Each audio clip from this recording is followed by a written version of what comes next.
Hello guys, welcome to Alpha once again and I am your favourite mentor Aniruddh दादा।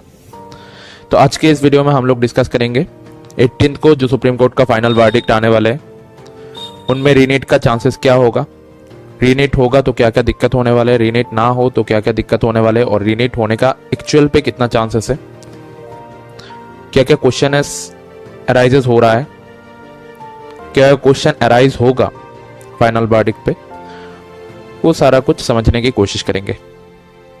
देखो, comment पे रीनीट होगा या फिर रीनीट नो रीनीट या फिर रीनीट रीनीट ऐसा करने से सुप्रीम कोर्ट का फाइनल वर्डिक्ट चेंज नहीं होने वाला है।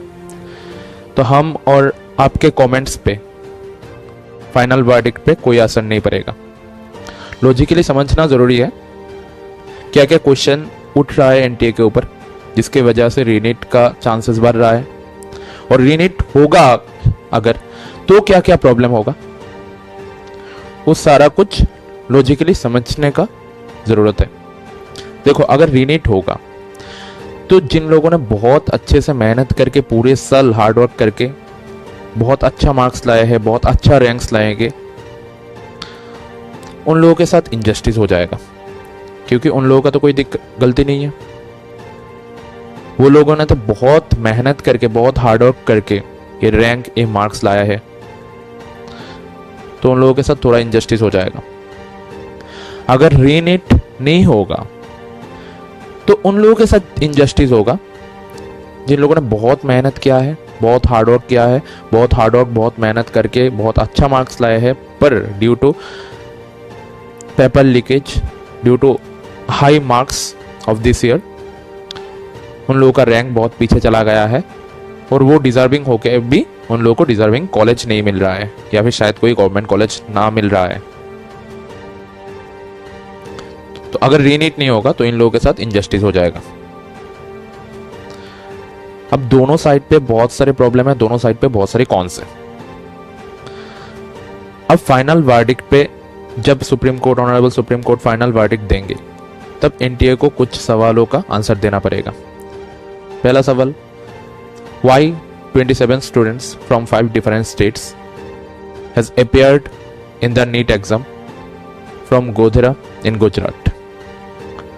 मतलब कोई भी पेरेंट्स अपने बच्चों को ऐसे अलाउ नहीं करेगा कि खुद के सिटी को छोड़ के, खुद के स्टेट को छोड़ के कोई दूसरे सिटी या फिर कोई दूसरे स्टेट पे जाके एकेडमिक्स का सबसे इंपॉर्टेंट एग्जाम देने के लिए, unless and until they are very confident enough in the marking system।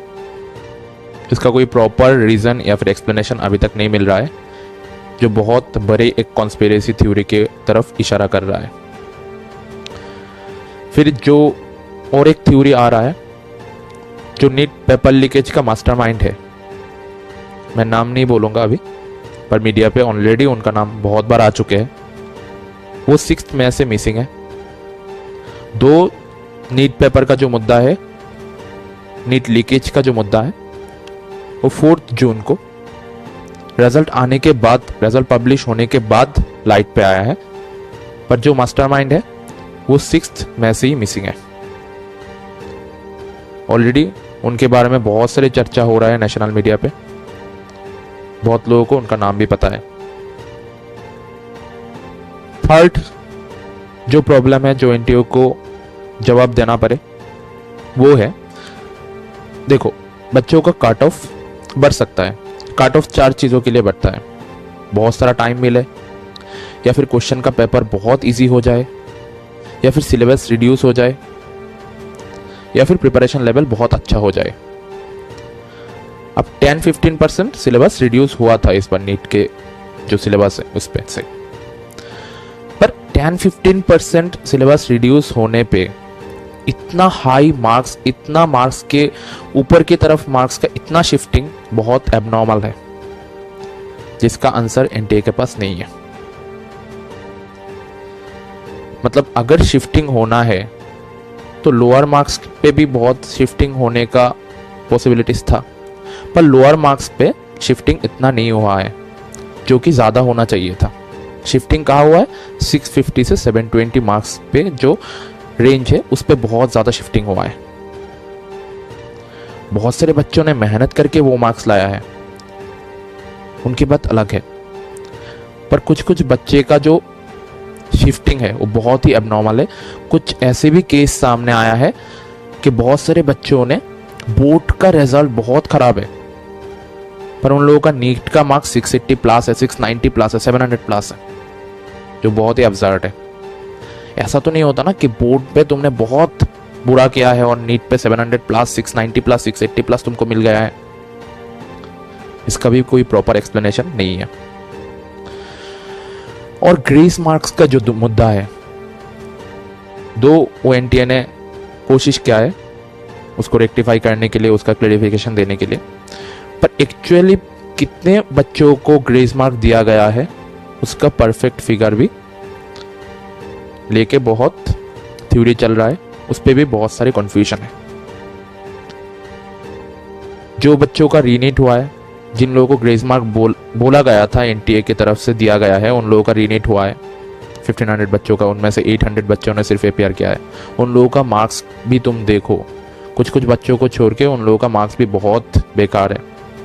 तो इस पे भी एक बहुत बड़ा क्वेश्चन मार्क अराइज हो रहा है कि एक्चुअली जिन लोगों को ग्रेस मार्क दिया गया है उन लोगों का लेवल एक्चुअली क्या है, और ये किस तरीके का जस्टिफिकेशन है। मतलब अगर किसी का एग्जाम पे टाइम वेस्ट हुआ है, उसके बदले तुम उसको सफिशिएंट टाइम दे दो, पर ग्रेस मार्क दे दोगे तो ये तो जस्टिफिकेशन नहीं है ना। तुम हर एक मिनट का हर एक क्वेश्चन पकड़ के 4 मार्क्स करके ग्रेस मार्क दोगे, 200 240 मार्क्स ग्रेस मार्क दे दोगे, तो जो लोग बहुत मेहनत करके सीट ला रहे हैं उन लोगों के साथ बहुत बड़ा इनजस्टिफिकेशन हो जाएगा। अब 47% रिमोट एरिया पे CCTV कवरेज भी नहीं था। अब उन जगहों पे कुछ गलत हुआ है कि नहीं, उन लोगों का भी परफेक्ट फुटेज NTA के पास नहीं है। तो ये सारे जो पॉइंट है वो रीनीट का चांसेस को बढ़ा देता है। पर अगर रीनीट होता है तो जिन सारे बच्चों ने बहुत मेहनत करके मार्क्स लाए हैं, बहुत मेहनत करके रैंक लाए हैं, उन लोगों के साथ इनजस्टिफिकेशन हो जाएगा, उन लोगों के साथ इनजस्टिस हो जाएगा। इन लोगों को फिर से एग्जाम देना पड़े, फिर से प्रिपेयर करना पड़े, ये उन लोगों के साथ तो सही नहीं है।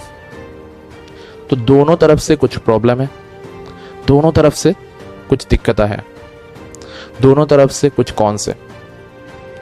अब ऑनरेबल सुप्रीम कोर्ट डेफिनेटली जो डिसीजन देगा वो सब सोच समझ के देंगे, और we should have full belief on our judiciary system. हर बार की तरह इस बार भी ऑनरेबल सुप्रीम कोर्ट सबके अच्छाई के लिए जो डिसीजन बेस्ट है, जो डिसीजन सबसे डिजर्विंग है, जो डिसीजन इस वक्त के लिए सही है, जिसपे सब लोगों का, सब बच्चों का भलाई हो, जिनमें कोई भी बच्चों का कोई भी बुरा ना हो, वो डिसीजन ही देंगे। तो we should keep on our eye on 18th July decision, and we should keep full faith on our judiciary system. और कमेंट पे किसी को गाली देने से, रीनेट या फिर नो रीनेट लिखने से फाइनल वर्डिक्ट पे कोई असर नहीं पड़ेगा। तो ये सब छोड़ के अगर तुम एस्पिरेंट हो तो पढ़ाई पे ध्यान दो, एंड डेफिनेटली जो होगा अच्छा होगा। Supreme court definitely, honourable supreme court तुम लोगों के लिए जो बेस्ट डिसीजन है, जिनमें सबका भलाई हो, वही डिसीजन देंगे। We should have full faith on God. We should have full faith on our judiciary system. सत्यमेव जयते। मिलते हैं नेक्स्ट वीडियो पे। Keep that, study hard, never give up. Tata, take care, goodbye, and keep faith on God, keep faith on parents, keep faith on our judiciary system, and never give up. Love you all.